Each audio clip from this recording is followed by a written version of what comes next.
E aí, hoje a gente vai mergulhar numa pergunta que fascina jogadores, matemáticos e cientistas da computação há décadas. Será que dá para solucionar o xadrez? A pergunta parece simples, né? Mas olha, ela nos leva bem pro limite do que entendemos sobre computação e até sobre lógica. Ok, vamos começar com essa citação aqui. Ela já joga a gente bem no meio do debate, sabe? De um lado, a intuição quase mágica de um grande mestre. Do outro, a força bruta, o poder de cálculo de uma máquina. O que os computadores fazem a gente até tem uma ideia. Mas e a mente humana? O que acontece lá dentro? Essa tensão que preparou o terreno para tudo que veio depois. Isso nos traz para nossa questão principal. Porque, pensa bem, ganhar uma partida é uma coisa. Agora, solucionar o jogo, isso é uma história completamente diferente.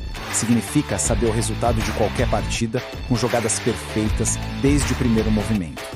É a diferença entre ser um jogador genial e conhecer o destino do próprio jogo. Para a gente entender bem essa diferença, vamos voltar no tempo. Para aquele momento histórico em que a máquina, pela primeira vez, provou que podia superar o ser humano. Esse foi o grande terremoto. Para muita gente, a história acabava ali. A máquina venceu. Ponto final. Kasparov, talvez o maior jogador de todos os tempos, foi derrotado numa partida oficial. Mas o como o Deep Blue conseguiu isso, aí é que está o segredo da nossa questão. O mais interessante aqui é ver o raio-x dessa vitória. Não era uma inteligência, uma astúcia no sentido humano. Era poder de fogo computacional puro. O Deep Blue era um monstro da engenharia feito para uma única coisa: calcular possibilidades numa velocidade absurda.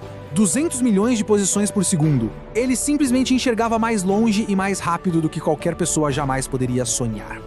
Então, o ponto principal é este. O Deep Blue não provou que as brancas sempre vencem, ou que as pretas sempre vencem, ou que o jogo sempre dá empate. Não. Ele só encontrou jogadas que eram boas o suficiente para derrotar o melhor jogador humano do mundo naquele dia. Foi uma vitória tática, entende? Não uma solução matemática.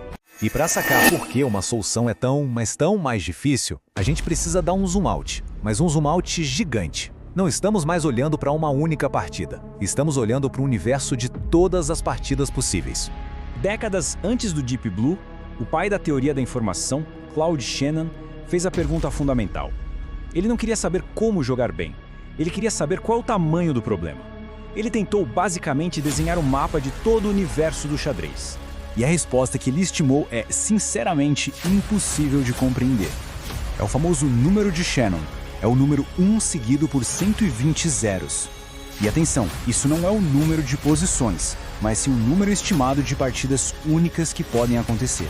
Para colocar esse número em perspectiva, e isso aqui dá uma boa ideia da escala, vamos comparar com algo que a gente já acha vasto: o número de átomos em todo o universo observável, que é estimado em 10 elevado a 80. O número de jogos de xadrez possíveis supera isso por uma margem que, por si só, já é astronômica.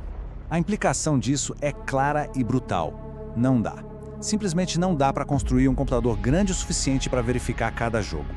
Mesmo que a gente pudesse transformar cada átomo do universo num pedaço de um supercomputador, ainda não teríamos poder suficiente para calcular o mapa completo do xadrez. A solução, se existir, não pode ser encontrada desse jeito.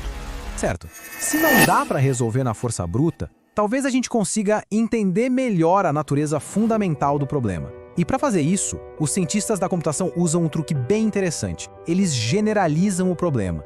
Em vez de um tabuleiro fixo de 8x8, eles se perguntam: e se o xadrez fosse jogado num tabuleiro de 10x10, ou 100%? Ao transformar o tamanho do tabuleiro numa variável, eles conseguem estudar como a complexidade do jogo aumenta. Isso revela a classe computacional do problema. E descobriram que o xadrez generalizado pertence a uma classe de problemas muito difíceis chamada exp time completo. Em termos simples, isso significa que a dificuldade não aumenta de forma constante, sabe? Ela explode. É isso que exponencial quer dizer na prática.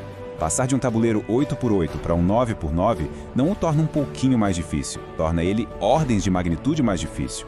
A complexidade aumenta tão rápido que o problema logo se torna intratável. Isso sugere que a dificuldade do xadrez está na sua própria estrutura matemática.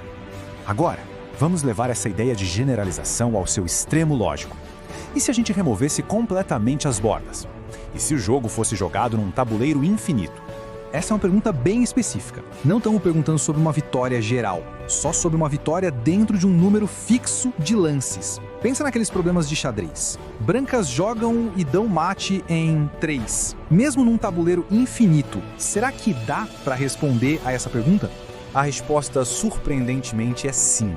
Pesquisadores já provaram que existe um algoritmo que consegue determinar, para qualquer posição finita em um tabuleiro infinito, se um mate em N lances é possível. O problema, embora imenso, é decidível, ou seja, tem uma resposta que dá para calcular. Agora, vamos tirar essa restrição. Vamos fazer a pergunta maior. Não mate em 5, mas mate. Ponto final.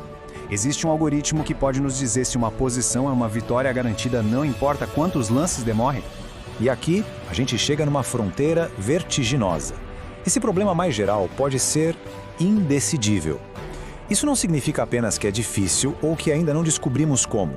Significa que pode ser matematicamente impossível criar um algoritmo que o resolva para todos os casos. É uma pergunta para a qual a própria computação, por sua natureza, talvez não tenha resposta. Nunca. Ok, depois dessa viagem pela teoria da computação, vamos voltar para casa, para o nosso bom e velho tabuleiro de 8x8. O que tudo isso nos diz sobre o jogo que a gente realmente joga?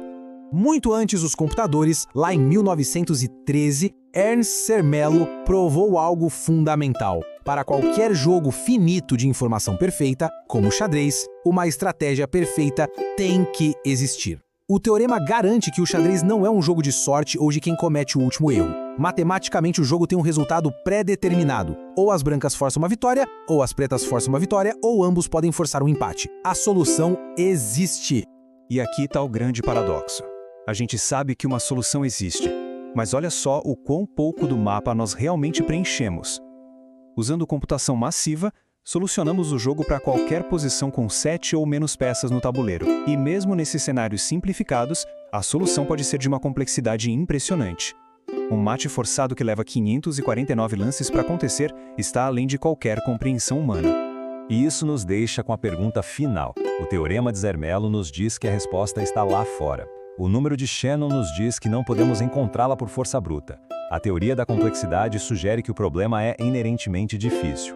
E a nossa experiência prática mostra que, mesmo em pequenas frações do jogo, a perfeição é alienígena e complexa. Então, o que significa solucionar algo que existe em princípio, mas que talvez nunca possamos conhecer na prática?